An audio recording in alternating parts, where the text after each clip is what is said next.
تو کہاں کی حدیث اٹھا کے انجینئر صاحب نے کدھر فٹ کر دی ہے؟ تو انجینئر صاحب یہ حدیث آپ کے اگینسٹ جا رہی ہے. کس طرح اگینسٹ جا رہی ہے میں دوبارہ ایکسپلین کر دیتا ہوں کہ اس حدیث سے پتہ چل رہا ہے کہ جب تک بیوی آزاد نہیں ہوئی، باندی حضرت بریرہ آزاد نہیں ہوئی، ان کے پاس یہ خلا کا آپشن نہیں تھا.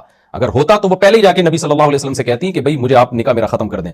تو آپ صلی اللہ علیہ وسلم نے ختم نہیں کیا، نہ وہ گئیں، ان کو پتا تھا میں جاؤں گی تو نبی یہی کہیں گے کہ بھئی شوہر تو وہ ہے تمہارا، وہ طلاق دے گا تو ہوگی، میں کہاں سے. ہاں جب آزاد ہوئی ہے تو آزادی کے بعد پھر عورت کے پاس یہ رائٹ ہوتا ہے. اس حدیث سے پتہ چلتا ہے اور سارے محدثین اس کا یہی مطلب بیان کرتے ہیں. اور انجینئر صاحب یہ دوبارہ یہ جب اپنے الفاظ پہ غور کریں گے تو ان کو بھی پتہ چل جائے گا کہ اس کا وہی مطلب ہے جو کراچی کے مفتی بیان کر رہے ہیں، وہ مطلب نہیں ہے جو جہلم کے بنے ہوئے مفتی جو ہے وہ بیان کر رہے ہیں، تو جن کا کام کچھ اور تھا اور آ کے وہ شرعی مسائل میں انہوں نے ٹانگ اڑانا شروع کر دیے. تو یہ حدیث بھی اس بات کی واضح دلیل ہے کہ طلاق کا آپشن مرد کے پاس ہے، عورت کے پاس نہیں ہے. نکاح ختم کرنے کا آپشن مرد کے پاس ہے، عورت کے پاس نہیں ہے. اسپیسیفک چند صورتوں کے، جن میں ایک صورت یہ بھی ہے کہ باندی ہو کسی کی بیوی اور اس باندی کو آزاد کیا جائے. یا تو سب قائل ہیں اس کے. انجینئر صاحب نے خلا کے جو ان کا اپنا وضع کردہ خلا ہے نا، اس کے دلائل میں ایک حدیث ابو داؤد کی بھی پیش کی ہے جس میں حوالہ کیا ہوتا ہے، امام مالک میں بھی ہے اور مشکات میں بھی اتنی کتنی ہے. وہ حدیث کیا ہے وہ انہوں نے شو کی اپنے چینل پہ، وہ میں حدیث پڑھ دیتا ہوں آپ کے سامنے. حدیث تو انجینئر صاحب خود آپ کو بتا دیں گے، یہ آپ ان کی ویڈیو سن لیں. وہ حدیث موجود ہے ابو داؤد میں، سنن نسائی میں، الموطا امام مالک کے اندر. نبی علیہ السلام فجر کی نماز پڑھا کے نکلے، ایک عورت باہر کھڑی تھی، اس نے کہا یا رسول اللہ میں اپنے مرد کے ساتھ نہیں رہنا چاہتی. آپ نے اس کے مرد کو بلایا اور فرمایا کہ جو حق مہر والا معاملہ ہے نا وہ آپس میں طے کر لو، یہ عورت وہ حق مہر واپس کرے. وہ قرآن میں بھی آیا کہ اگر کوئی عورت لادہ ہونا چاہتی ہے اپنے خاوند سے طے کر لے، جتنا وہ آسانی سے دے سکتی ہے وہ اسے واپس کرے اور پھر وہ علیحدگی کر لے، اس کے عوض وہ اسے علیحدہ کر دے گا. پھر نبی علیہ السلام نے کہا کہ ٹھیک ہے، جو یہ اس نے کہا ٹھیک ہے یا رسول اللہ میں دستبردار ہوتی ہوں، میں اس کو واپس کرتی ہوں، میں اس سے علیحدہ ہونا چاہتی ہوں. پھر نبی علیہ السلام نے ان کے درمیان علیحدگی کروا دی. یہ ہوگی خلا والی عورت کہ جو اپنے مرد سے جا کر طلاق لینا چاہتی ہے اور وہ نہیں دے رہا، پھر وہ قاضی کی طرف رجوع لاتی ہے. ظاہر ہے اس وقت نبی علیہ السلام اس وقت قاضی تھے نا، جسٹس کی سیٹ کے اوپر وہ تھے، تو نبی علیہ السلام نے بلا کے اس معاملے کو سیٹل کروایا. حدیث کے الفاظ کیا ہیں؟ فأخذ منها وجلست في أهلها. حضرت حبیبہ بنت سہل الانصاریہ رضی اللہ عنہا نے اپنے شوہر سے خلا لیا، نبی کے پاس آئیں، آپ نے فرمایا کہ ان کا باغ واپس کر دو. تو آگے الفاظ ہیں فأخذ منها، ان کے شوہر نے وہ باغ لے لیا، وجلست فی اہلها، اور وہ اپنے گھر چلی گئی. یہاں بھی انجینئر صاحب نے ڈنڈی ماری ہے، پوری حدیث پیش نہیں کی. اور یہ اس طرح کی ڈنڈیاں اکثر مارتے رہتے ہیں. میرا خیال ہے کوئی مسئلہ ہی بمشکل ایسا ہوگا جس میں انجینئر صاحب نے ڈنڈی نہ ماری ہو. انجینئر صاحب جب دلائل کی دنیا میں جاتے ہیں نا، ایک آنکھ بند کر کے وہ حدیثیں جو ان کو لگتا ہے کہ ان کے فیور میں ہیں وہ دیکھ رہے ہوتے ہیں، اور وہ حدیثیں جو ان کے اگینسٹ جا رہی ہوتی ہیں وہ ان کے سامنے شاید گزری نہیں ہوتی یا اس کو پی جاتے ہیں. یہ جناب انجینئر صاحب یہ حدیث پوری اگر آپ پڑھ لیتے تو اس سے پتہ چل جاتا کہ یہ علماء جو بات کہتے ہیں نا کہ یا قرآن جو بات کہہ رہا ہے کہ نکاح ختم کرنے کی کنجی مرد کے ہاتھ میں عورت کے ہاتھ میں نہیں، یہ حدیث اس کی تائید کر رہی ہے اس دعوے کی. یہ آپ کے اگینسٹ ہے حدیث. پوری حدیث ابو داؤد میں 1930 میں الفاظ یہ ہیں کہ نبی صلی اللہ علیہ وسلم نے ان کے شوہر کو بلایا. ناصر البانی رحمہ اللہ نے اس حدیث کو صحیح قرار دیا جو میں بھی آپ کے سامنے پڑھ رہا ہوں.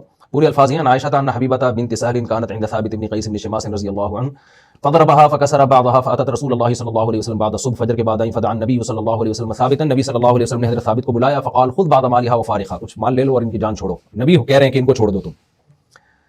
فقال ويصلح ذلك یا رسول اللہ، کیا میرے لیے ٹھیک ہے میں پیسے لے کے ان کی جان چھوڑ دوں؟ مطلب یہ قال نام، فرمایا ہاں. قال فإني اصدقتها حديقتين، یا رسول اللہ میں نے ان کو 2 باغ دیے. تو آپ صلی اللہ علیہ وسلم نے فرمایا خذهما وفارقها، دونوں باغ لے لو اور ان کو چھوڑ دو. تو یہاں نبی نکاح ختم نہیں کر رہے، نبی حضرت ثابت سے کہہ رہے ہیں کہ تم چھوڑ دو ان کو. تو ابو داؤد ہی میں جناب جو آپ نے ریفرنس دیا، اگر اس حدیث کو پورا آپ دیکھ لیتے، تھوڑا سا آگے چلے جاتے تو آپ کو اس حدیث کا مطلب سمجھ میں آ جاتا اور آپ آدھی حدیث لوگوں کے سامنے پیش کر کے ان کو گمراہ نہ کرتے. اور آپ بخاری کی طرف کیوں نہیں آئے؟ اب ڈائریکٹ ابو داؤد میں چھلانگ لگا کے کیوں چلے گئے؟ بخاری میں یہ حدیث ان الفاظ کے ساتھ ہے. بخاری میں نام ہے حضرت جمیلہ بنت سلول. اب اس میں علماء کا اختلاف ہوا ہے کہ شوہر کا نام تو یہی ہے ثابت رضی اللہ عنہ. اب علماء کہتے ہیں، بعض علماء کہتے ہیں یہ وہی حبیبہ بنت سہل ہیں جن کو ایک راوی نے جمیلہ بنت سہل کہہ دیا، جمیلہ بنت سلول کہہ دیا، عبداللہ بن ابی جو منافق تھا نا اس کی بیٹی. اور بعض نے کہا نہیں یہ 2 الگ الگ واقعات ہیں. خیر ہماری صحت پہ سے کوئی فرق نہیں پڑتا، دونوں ایک ہی واقعے ہوں یا دونوں الگ الگ صحابیہ ہوں، بظاہر تو لگتا ہے ایک ہی ہے، کیونکہ وہاں بھی یہ ہے کہ باغ لوٹا دو اور یہاں بھی ہے کہ باغ لوٹا دو. تو وہاں بھی شوہر ثابت ہیں اور یہاں بھی شوہر ثابت ہیں، تو لگتا ہے کہ ایک ہی واقعہ ہے. لیکن چلیں ہم کہتے ہیں دونوں الگ الگ ہیں، تو پہلے آپ کو بخاری کی طرف آنا چاہیے تھا. یہ صحیح بخاری میں حدیث ہے جی 5273. اس حدیث میں امام بخاری نے باب باندھا ہے کہ خلا کیسے ہوگا، باب الخلع وکیف الطلاق فیہ. امام بخاری کہتے ہیں خلا کا باب، اور خلا میں کیسے نکاح ختم ہوتا ہے یہ والا باب. عن عكرمة عن ابن عباس رضي الله عنهما أن امرأة ثابت بن قيس أتت النبي صلى الله عليه وسلم فقالت يا رسول الله ثابت بن قيس ما أعتب عليه في خلق ولا دين ولكني أكره الكفر في الإسلام. صحابی آئیں یا رسول اللہ مجھے ثابت میرے شوہر ہیں، مجھے ان کے دین اخلاق پر کوئی اعتراض نہیں ہے لیکن میں اسلام میں کفر کو ناپسند کرتی ہوں. ابن حجر نے رحمہ اللہ نے اس کا مطلب بتایا کہ بھئی شوہر کے حقوق ادا نہ کروں میں تو یہ تو کفر ہے نا، تو مسلمان بھی ہوں اور یہ والا کفر بھی کروں، یہ مجھے پسند نہیں ہے۔ خیر، فقال رسول اللہ صلی اللہ علیہ وسلم اتردین علیہ حدیقتہ، تم وہ باغ واپس کر سکتی ہو جو تم نے مہر میں لیا ہے؟ قالت نعم، فرمایا ہاں یا رسول اللہ۔ قال رسول اللہ صلی اللہ علیہ وسلم، آپ صلی اللہ علیہ وسلم نے فرمایا حضرت ثابت سے، اقبل الحدیقہ، باغ لے لو، وطلقھا تطلیقا، اور انہیں طلاق دے دو۔ یہاں بھی نبی خود نکاح ختم نہیں کر رہے ہیں بھائی کہ یک طرفہ فیصلہ کر رہے ہو۔ کورٹ اگر یہ کام کر رہے ہیں نا کہ شوہر کو کہے اس کو چھوڑ دو اور شوہر چھوڑ دے، سبحان اللہ، ہمیں پھر کوئی اعتراض نہیں ہے۔ کورٹ یہ کام کر نہیں رہی ہے، یہ انجینئر صاحب کروا رہے ہیں کورٹوں سے یہ کام۔ تو انجینئر صاحب، ابو داؤد کی بھی حدیث آپ نے آدھی پڑھی ہے، آدھی نہیں پڑھی، اور بخاری سے ڈائریکٹ چھلانگ لگا کے آپ نے ریفرنس دے دی بخاری میں بھی ہے، بخاری میں کیا ہے یہ آپ نے پبلک کو نہیں بتایا، تو یہ بہت بڑی علمی خیانت ہے۔ ہم بخاری کی حدیث کی طرف، دوسری حدیث کی طرف چلتے ہیں، حدیث یہی ہے، سند دوسری ہے اس کی۔ امام بخاری کہتے ہیں حدثنا محمد بن عبد الله بن المبارك المخرمي حدثنا قراد ابو نوح قال حدثنا جرير بن حازم عن ايوب عن كريمة عن ابن عباس رضي الله عنهما قال جاءت امرأة ثابت بن قيس بن شماس الى النبي صلى الله عليه وسلم فقال يا رسول الله ما انقم على ثابت في دين ولا خلق، مجھے ثابت کے دین اور اخلاق پہ اعتراض نہیں ہے، ہاں مجھے کفر کا خطرہ ہے۔ ما انقم على ثابت في دين ولا خلق، فقال رسول الله صلى الله عليه وسلم فتردين عليه حديقته، باغ واپس کر دو گی؟ قالت نعم، ہاں جی۔ فردت علیہ وامرہ ففارقها، انہوں نے باغ واپس کیا، آپ نے ان کو حکم دیا، ففارقها، ثابت ابن قیس نے ان کو چھوڑ دیا، فارقها، نبی نے نہیں چھوڑا، ثابت ابن قیس نے ان کو چھوڑ دیا۔ یہ اسی حدیث کی تشریح ہے، یہ صحابی اس کو دوسرے الفاظ سے بیان کر رہے ہیں۔ آگے چلتے ہیں، حدیث یہ تھی حدیث نمبر 5276، بخاری کی تیسری حدیث ہے 5274۔ حدثنا اسحاق الواسطی قال حدثنا خالد عن خالد الحذاء عن كريمة ان اخت عبد الله بن ابی بهذا وقال تردين حديقته قالت نعم، اسی سند سے بیان کیا کہ نبی نے فرمایا کہ بھئی تم باغ واپس کر دو گی، انہوں نے کہا فردتها وامره يطلقها، ان کی بیوی نے باغ واپس کیا اور آپ نے ان کو حکم دیا یطلقها کہ اس کو طلاق دے دو۔ اور یہ جو حکم ہے نا، یہ مشورے کے معنی میں تھا، جیسے حضرت بریرہ کو آپ نے حکم دیا نا کہ اپنے شوہر سے رجوع کرو، تو وہاں حکم کا مطلب تھا لازمی حکم نہیں ہے۔ تو یہاں بھی اس آیت کی تشریح میں فقہا مفسرین بیان کرتے ہیں کہ یہ بھی لازمی حکم نہیں تھا، بلکہ مشورے والا حکم تھا کہ جب نہیں رہنا چاہ رہی ہے تو بھائی چھوڑ دو اس کو، باغ واپس لو اور ان کو چھوڑ دو، یطلقها، اس کو طلاق دے دو، کیونکہ طلاق کا حق مرد کے پاس ہے، اگر اس پہ جبر ڈالا جائے تو پھر حق تو ختم ہو گیا نا اس کا۔ لیکن اگر ہم اس کو مان لیتے ہیں تھوڑی دیر کے لیے، بھائی آرڈر ہی تھا، تو بھی آرڈر تو ہونا، یہاں تو آرڈر بھی نہیں ہو رہا۔ انجینئر صاحب تو کہہ رہے ہیں کہ عورت جب چاہے یک طرفہ خلا لے سکتی ہے، کورٹ خلا کی ڈگری پکڑا دے گی اور وہ چلی جائے گی۔ تو حدیثوں سے کیا پتہ چل رہا ہے وہ آپ کے سامنے، کہ بخاری کی حدیث ہے 5274، جس میں ہے کہ نبی صلی اللہ علیہ وسلم نے ان کو حکم دیا وطلقها، کہ ثابت بن قیس نے ان کو پھر طلاق دے دی۔ تو طلاق دینے کے بعد نکاح ختم ہوا ہے، یہ یک طرفہ خلا نہیں تھا کہ جس میں شوہر کی مرضی شامل نہ ہو اور شوہر سے پوچھا ہی نہ جائے کہ آپ بھی رکھنا چاہتے ہیں یا آپ چھوڑنا چاہتے ہیں۔ اچھا، اس میں 3 قسم کے الفاظ ہیں حدیث میں۔ بعض روایت میں خلی سبیلہا، کہ نبی نے ان کی شوہر سے کہا ان کو چھوڑ دو، تو خلی سبیلہ عربی میں استعمال ہوتا ہے نا، خلی، تو خلی کا مطلب یہی ہوتا ہے چھوڑ دو۔ اور ابن جریر طبری نے الگ روایت کی جس کو ابن کثیر نے روایت کی، اس میں آتا ہے اول خلع فی الاسلام، عبداللہ بن عباس فرماتے ہیں اسلام میں پہلا خلع تھا۔ تو پہلا خلع اس طریقے سے ہو رہا ہے کہ نبی حکم دے رہے ہیں شوہر کو کہ آپ ان کو چھوڑ دو۔ تو یہ تو حدیث تھی جو میں نے آپ کے سامنے پیش کی ہے، اور اس میں آپ کو پتہ چل گیا کہ انجینئر صاحب نے حدیث بیان کرنے میں بھی ہمیشہ کی طرح جیسے کہ ان کا معمول ہے، یہاں بھی ڈنڈی ماری ہے۔ اچھا، یہاں میں ایک بات بتاتا چلوں، انجینئر صاحب ہو سکتا ہے ایک روایت سے دھوکہ دینے کی کوشش کریں۔ وہ روایت ہے کہ ففرق بینہما، کہ آپ صلی اللہ علیہ وسلم نے ان کے درمیان تفریق کرا دی۔ تو یہاں ہو سکتا ہے انجینئر صاحب دھوکہ دے کہ نبی نے کرائی ہے، تو خوب سمجھ لیں تفریق کا مطلب کیا ہوتا ہے۔ بعض دفعہ یہ مطلب ہوتا ہے کہ نکاح خود نبی نے ختم کیا، بعض دفعہ مطلب ہوتا ہے نکاح ختم کرنے کا ذریعہ بنے، جیسے سورہ بقرہ میں جادوگروں کے بارے میں یفرقون بہ بین المرء وزوجہ، وہ جادو کے زور سے میاں بیوی کے درمیان فرق یفرق، یہی الفاظ ہیں، وہ تفریق کرتے تھے۔ تو کیا مطلب جادوگر بیوی کو طلاق دیتے تھے؟ بلکہ مطلب یہ کہ ایسے کام کرتے تھے جس سے میاں بیوی میں غلط فہمیاں پیدا ہوں اور پھر شوہر بیوی کو طلاق دے دیتا تھا اس غلط فہمی کی بیس پہ جو انہوں نے جادو کے ذریعے ڈالی تھی غلط فہمی۔ تو یہاں بھی مطلب یہ نہیں ہے کہ ففرق بینہما، نبی نے خود تفریق کی ہے، کیونکہ بخاری کی حدیث سے میں پتہ چل رہا ہے کہ تفریق کیسے کی ہے۔ آپ نے ان کو حکم دیا ہے، اس حکم میں 3 الفاظ آتے ہیں، خلی سبیلہا، چھوڑ دو ان کو، فارقہا، چھوڑ دو ان کو، طلقہا، طلاق دے دو ان کو، اور پھر آگے آ رہا ہے طلقہا، ثابت بن قیس طلاق دے رہے ہیں۔ تو اتنی واضح بات کے بعد صاف پتہ چلتا ہے ان حدیثوں سے کہ ففرق بینہما کا مطلب یہ نہیں ہے کہ نبی نے خود نکاح ختم کیا، بلکہ نبی نے ان کا نکاح ختم کروایا۔ کیسے؟ شوہر کو کہا کہ بھائی تم چھوڑ دو اس کو، تو شوہر نے چھوڑا ہے تو نکاح ختم ہوا ہے۔ صحابہ کا ظاہر ہے خلفائے راشدین کے دور میں بھی خلا کے کیس آئے ہوں گے، تو خلفائے راشدین کا کیا طرز ہوتا تھا؟ میں صرف ایک طول سے بچنے کے لیے صرف ایک روایت پیش کر رہا ہوں۔ عمر بن خطاب کے دور میں جب خلا کا کیس آیا تو حضرت عمر نے کیسے فیصلہ کیا؟ مصنف عبد الرزاق میں یہ حدیث ہے 12713 عن کثیر مولا سمورہ قال اخذ عمر بن الخطاب امرأة ناشزا، حضرت عمر رضی اللہ تعالیٰ عنہ نے ایک عورت کو پکڑا جو اپنے شوہر کی نافرمان تھی یا شوہر کے ساتھ رہنا نہیں چاہتی تھی۔ حضرت عمر نے اس کو سمجھایا، نہیں مانی، فحبسها فی بیت کثیر الزبل 3 ایام، ایک سخت جگہ پہ اس کو 3 دن کے لیے بند کر دیا کہ بھئی بعض دفعہ ایسی جگہ پہ رہے گی نا تو اس کو احساس ہوگا کہ شوہر تو بہت بڑی نعمت تھا۔ ثم اخرجا، 3 دن کے بعد حضرت عمر نے اس کو نکلوایا، کیف رأیتی، کیا رائے ہے؟ فقالت یا امیر المومنین، لا واللہ ما وجدت رائحۃ الا هذه الثلاث، اللہ کی قسم صرف ان 3 دنوں میں مجھے سکون ملا جب آپ نے کوٹری میں ڈالا ہے نا مجھے. یعنی اتنی اپنے شوہر سے بیزار تھی کہ وہ 3 دن کی کوٹری کو شوہر سے اچھا سمجھ رہی تھی. حضرت عمر نے بھی یہ تجربہ کرنے کے لیے نا کہ کتنی بیزار ہے، اس نے کہا وہ میں نے 3 دن ہی میں راحت مجھے محسوس ہوئی ہے. تو حضرت عمر نے اس کے شوہر کو بلایا، فقال اخلعها ویحک، کرے تیرا ناس ہو اس کو چھوڑ دے، خلا دے دے اس کو. یعنی شوہر کو بلا کے کہہ رہے ہیں ویحک، تیرا ناس ہو، اخلعها، اخلاع آرڈر کا صیغہ ہے، اخلعها چھوڑ دے، خلا دے دے اس کو. ولو من قرطها، ایک بالی لے کے ہی جان چھوڑ، یعنی کچھ نہ دے رہی ہو نا، ایک بندہ ہی تجھے پکڑا رہی ہو تو ایسی عورت سے پھر بھی جان چھوڑ دے، تیرے ساتھ رہنا ہی نہیں چاہتی. ہم بھی یہ کہتے ہیں کہ کوئی عورت اگر نہیں رہنا چاہ رہی کسی مرد کے ساتھ تو مرد کو مشورہ دیا جائے گا، بڑے خاندان کے آرڈر بھی دے سکتے ہیں چھوڑ دے جب نہیں رہنا چاہ رہی ہے، لیکن مرد چھوڑے گا تو علیحدگی ہوگی. حضرت عمر کہہ سکتے تھے اس کے شوہر کو کہ بھائی تو چھوڑ نہ چھوڑ، میں نکاح کو ختم کر رہا ہوں. حضرت عمر نے پہلے سلو کی کوشش کی، کامیاب نہیں ہوئے تو شوہر کو کہا جا رہا ہے کہ چھوڑ دو. تو حضرت عمر بھی شوہر کو آرڈر دیا دیتے تھے، حالانکہ حضرت عمر کا کوڑا اور ڈنڈا تو مشہور تھا، اور ان جیسا خلیفہ اور ان جیسا جج اور بادشاہ کون ہو سکتا ہے، کیونکہ حضرت عمر یہ بات جانتے تھے کہ طلاق کا اختیار اللہ نے شوہر کو دیا ہے.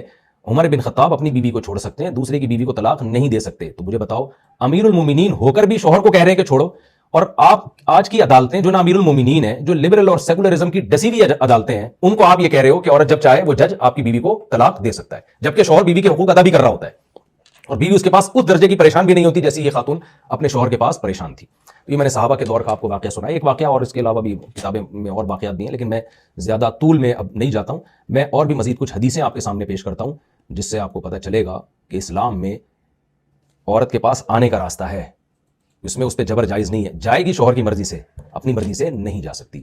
پورا واپس کرنے کی بند نہیں ہے، اس میں سے کہ یہ 500 رکھ لے بھائی، 600 اتنا عرصہ تیرے ساتھ رہی ہوں، 600 ڈر ڈر کے زندگی گزارو.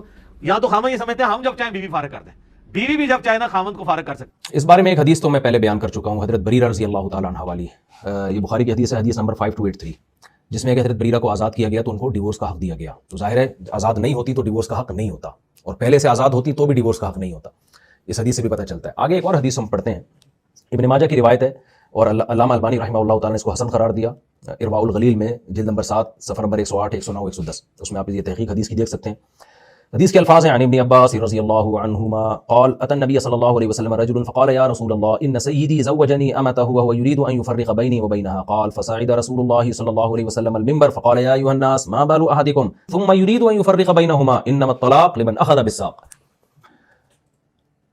واقعہ یہ ہے کہ عبداللہ بن عباس رضی اللہ عنہما بیان کرتے ہیں کہ ایک شخص نے نبی کے پاس آیا، اس نے عرض کیا یا رسول اللہ میرا جو مولا ہے نا جس کا میں غلام ہوں، تو میرے مولا نے اپنی باندی سے میری شادی کرا دی، یعنی میاں بیوی دونوں غلام ہیں آقا کے. تو ایک شخص نے کیا کیا، اپنے غلام کا نکاح اپنی ہی لونڈی سے کرا دیا. یا رسول اللہ وہ شخص چاہتا ہے کہ وہ ہم دونوں کے درمیان جدائی ڈال دے، یعنی نکاح کو ختم کر دے.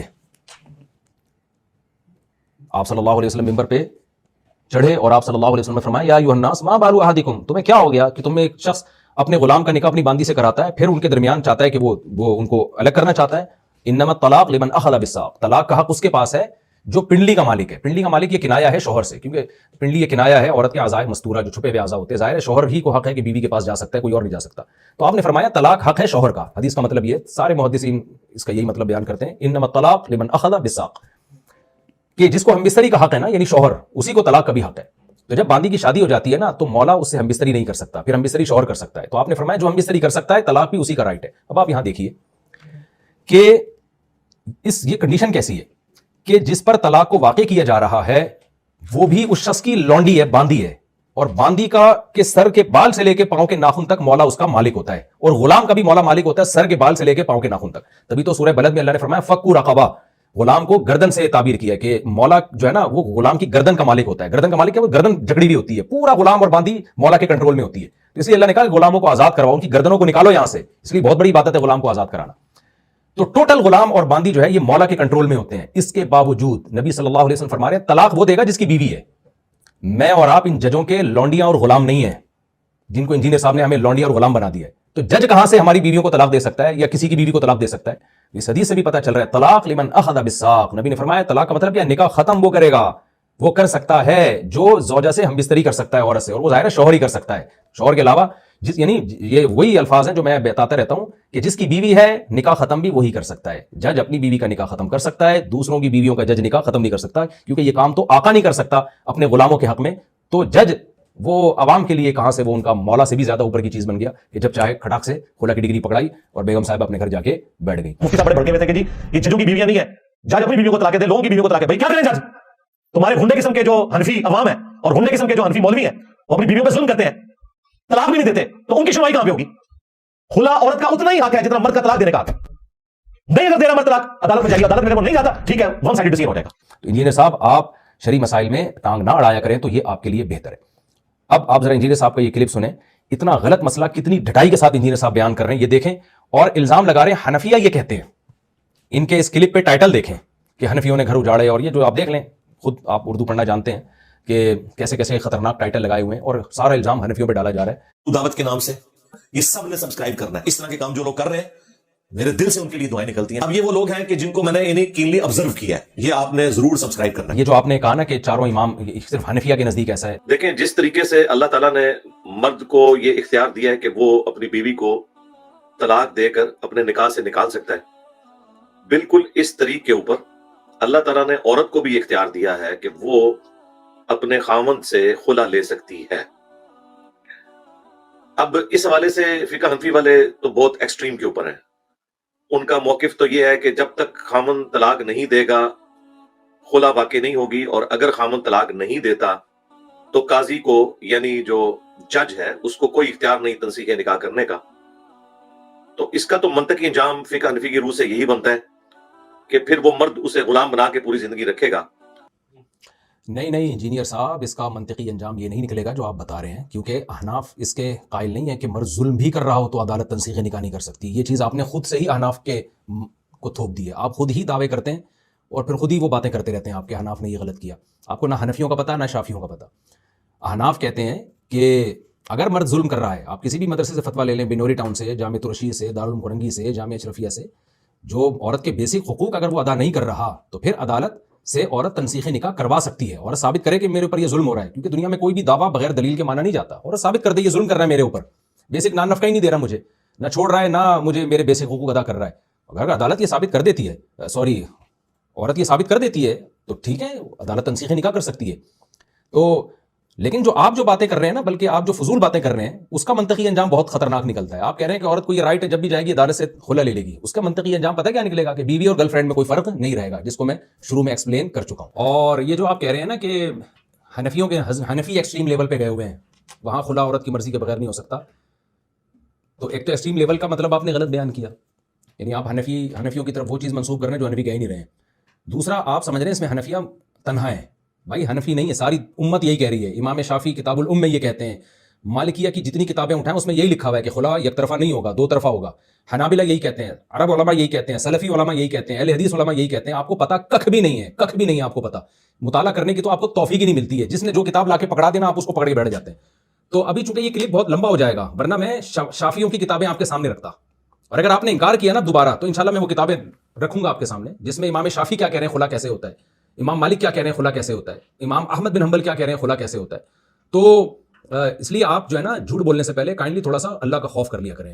تو حنفیوں کے پیچھے آپ پڑے ہوئے، یہ حنفیوں کا مسئلہ نہیں ہے، یہ چاروں اماموں کا مسئلہ ہے اور صحابہ کا مسئلہ ہے. میں نے آپ کے سامنے قرآن کا مسئلہ ہے، میں نے آپ کے سامنے قرآن کی آیتیں پڑھی، اور آپ تو خلا والی آیت ہی کا ترجمہ غلط کر رہے ہو. میرا کلپ بہت لمبا ہو گیا ہے، تو میں نے یہ مختصر اس لیے نہیں کرایا کہ آپ کی شرارت میں جانتا ہوں کہ آپ نا باتوں کو گھمانے کے بہت عادی ہو. تبھی تو میں جہلم گیا تھا، فیس ٹو فیس بیٹھ کے بات کروں گا آپ سے. پھر آن لائن پیشکش میں نے قبول کی، اور میرے جہلم جانے میں اور دیگر حضرات کے جانے میں فرق ہے. دیگر حضرات کو آپ نے اس طرح سے دعوت دے کے نہیں بلایا تھا جیسے مجھے بلایا. مجھے تو آپ چیلنج کرتے رہتے، آ جاؤ ٹائم قیامت تک ہے. میں گیا اور آپ کو میں نے 48 گھنٹے کا ٹائم دیا. یہ ٹائم میں نے اس بات کا نہیں دیا تھا کہ آپ بیٹھ جائیں، بلکہ اس بات کا ٹائم دیا تھا کہ آپ اتوار کو جس دن آپ کی اکیڈمی کھلتی ہے اس وقت غور و فکر کر لیں آپ، اور ابھی صرف آپ پازیٹیو رسپانس دے دیں کہ ہاں میں تیار ہوں بیٹھنے کے لیے. آپ تو بالکل ہی غائب ہو گئے. میں اس وجہ سے یہ کام میں جہلم گیا تھا کہ تاکہ مجھے اتنے لمبے کلپ ریکارڈ نہ کروانے پڑے. سامنے بیٹھیں گے 2 اور 2 4 کی طرح مسئلے کو میں حل کر دوں گا.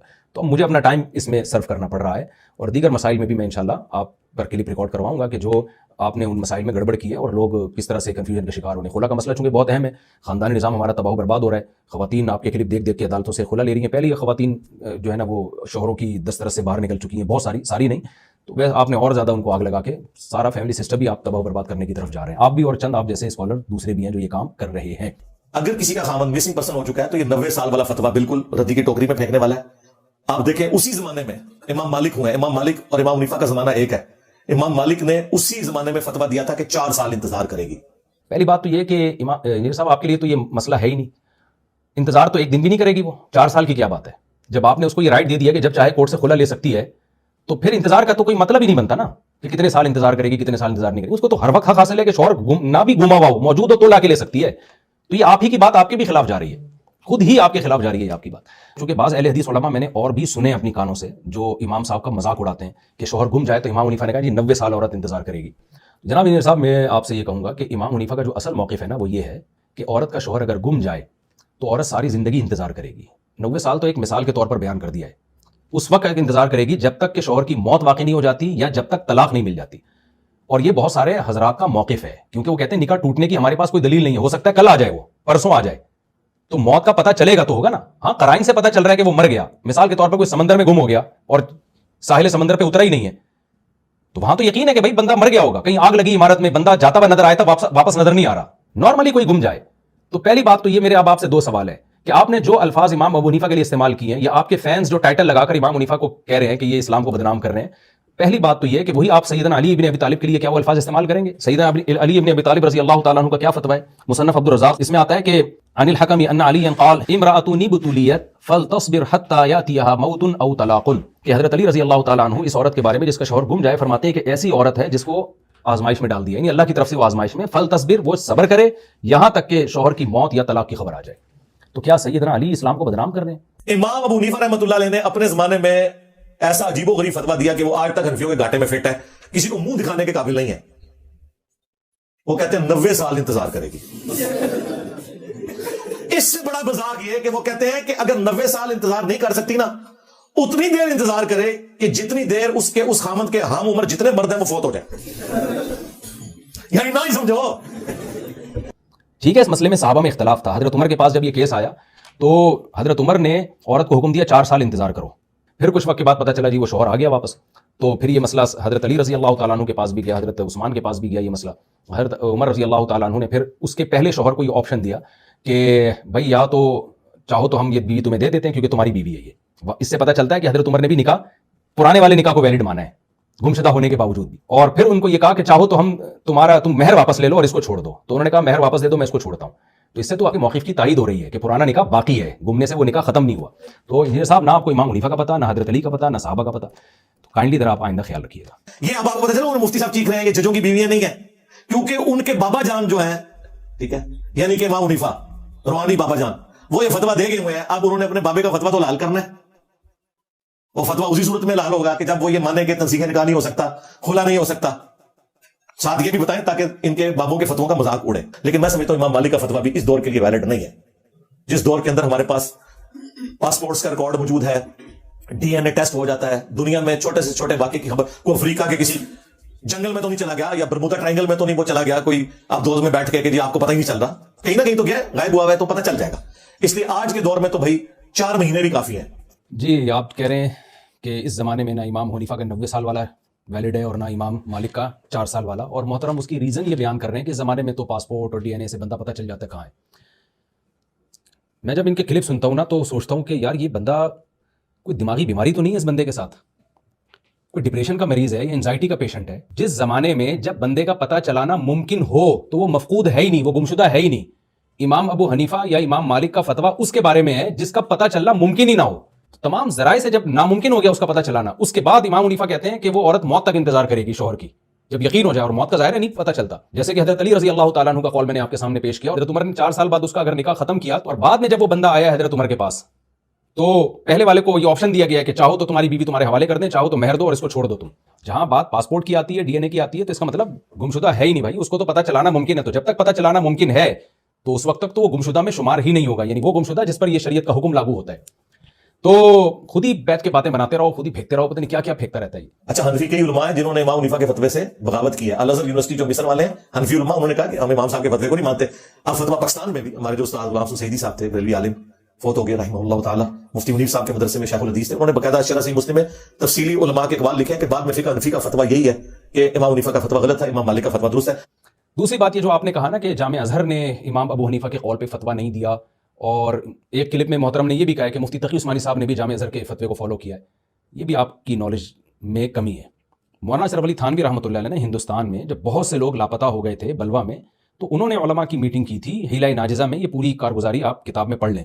انہوں نے کہا تھا کہ عورتوں کی ضرورت ہے جس کی بیس پہ ہمیں فقہ حنفی کو چھوڑ دینا چاہیے, اور فقہ مالکیہ پہ فتویٰ دینا چاہیے. تو یہ علماء احناف براڈ مائنڈڈ بن کے انہوں نے یہ کام کیا ہے. تو اس سے بھی ثابت ہوتا ہے کہ آپ جو احناف پہ الزام لگاتے ہو نا اندھے مقلد ہیں یا تقلید جامد ہے، تو آپ کو تو اس پہ تعریف کرنی چاہیے. آپ اس پہ بھی مذاق اڑا رہے ہو، آپ اس پہ بھی باتیں گھما رہے ہو. آپ تو علماء نے امام ابو حنیفہ کے قول کو اس لیے نہیں چھوڑا کہ اس قول کی کوئی دلیل نہیں تھی. دلیل تو امام صاحب کی بڑی مضبوط ہے. وہ کہتے ہیں کیا دلیل ہے آپ کے پاس؟ جب تک ہمیں، کیونکہ ہمیں شریعت میں قرآن و سنت میں جو مثال ملتی ہے وہ یہی ہے کہ شوہر مر جائے یا طلاق دے دے، پھر عورت کہیں اور نکاح کر سکتی ہے. اس کے علاوہ آپ بتاؤ قرآن کی کون سی آیت ہے، کون سی حدیث ہے جس سے پتہ چلتا ہے کہ گم جائے تو طلاق دی جا سکتی ہے اس کو؟ آپ کے پاس کیا دلیل ہے؟ اس کے باوجود احناف نے کیا کیا، ہندوستان میں جب دیکھا کہ بہت ساری عورتوں کے ساتھ یہ مسئلہ ہو رہا ہے، تو ہم چونکہ چاروں اماموں کو برحق سمجھتے ہیں، آپ نہیں سمجھتے، آپ اپنے علاوہ کسی کو ٹھیک نہیں سمجھتے، تم چونکہ چاروں اماموں کو برحق سمجھتے ہیں، تو اس لیے ضرورت شدیدہ کے موقع پر ہمارا تو یہ پہلے سے موقف ہے، فقہ حنفی کی کتابوں میں لکھا ہوا ہے کہ اگر علماء کی ایک جماعت خروج عن المذہب کا فتویٰ دے دے ضرورت شدیدہ کی بیس پہ تو یہ جائز ہے، کیونکہ چاروں امام برحق ہیں. تو ہم نے تو کیا کیا، امام مالک کے قول پہ فتویٰ دے دیا کہ بھائی بالکل ہی نا امیدی ہو جائے تو عدالت کو کم از کم 4 سال موقع دیا جائے گا.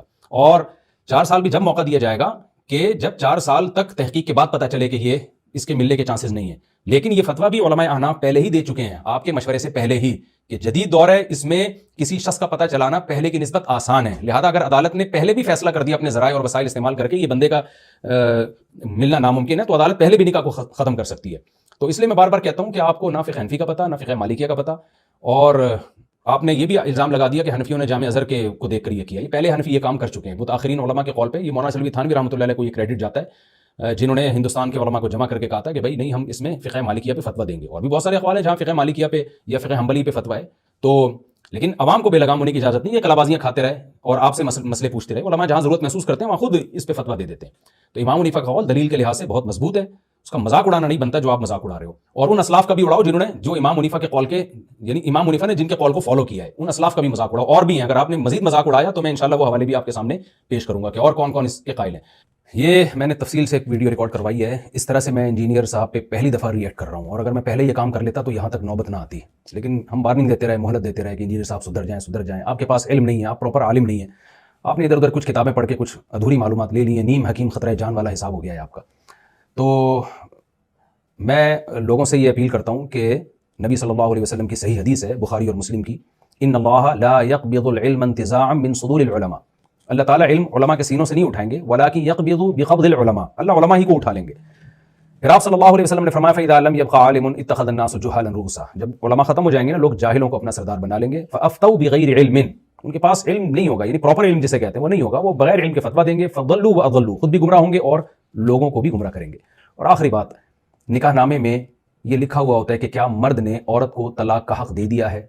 انجینئر صاحب، میرا بس آپ سے سچی مچی کا آخری سوال، اور اس ٹاپک کو میں ختم کر رہا ہوں، یہ لکھنے کی نکاح نامے میں ضرورت کیا تھی؟ جب آپ کے فتوے کے مطابق تو شادی ہوئی اور اگلے دن وہ کورٹ سے جا کے خلا خود بخود لے سکتی ہے شوہر کی مرضی کے بغیر بھی، تو نکاح نامے میں یہ تکلف کی کیا ضرورت ہے کہ شوہر نے عورت کو طلاق کا حق دیا ہے یا نہیں دیا؟ وما علینا الا البلاغ.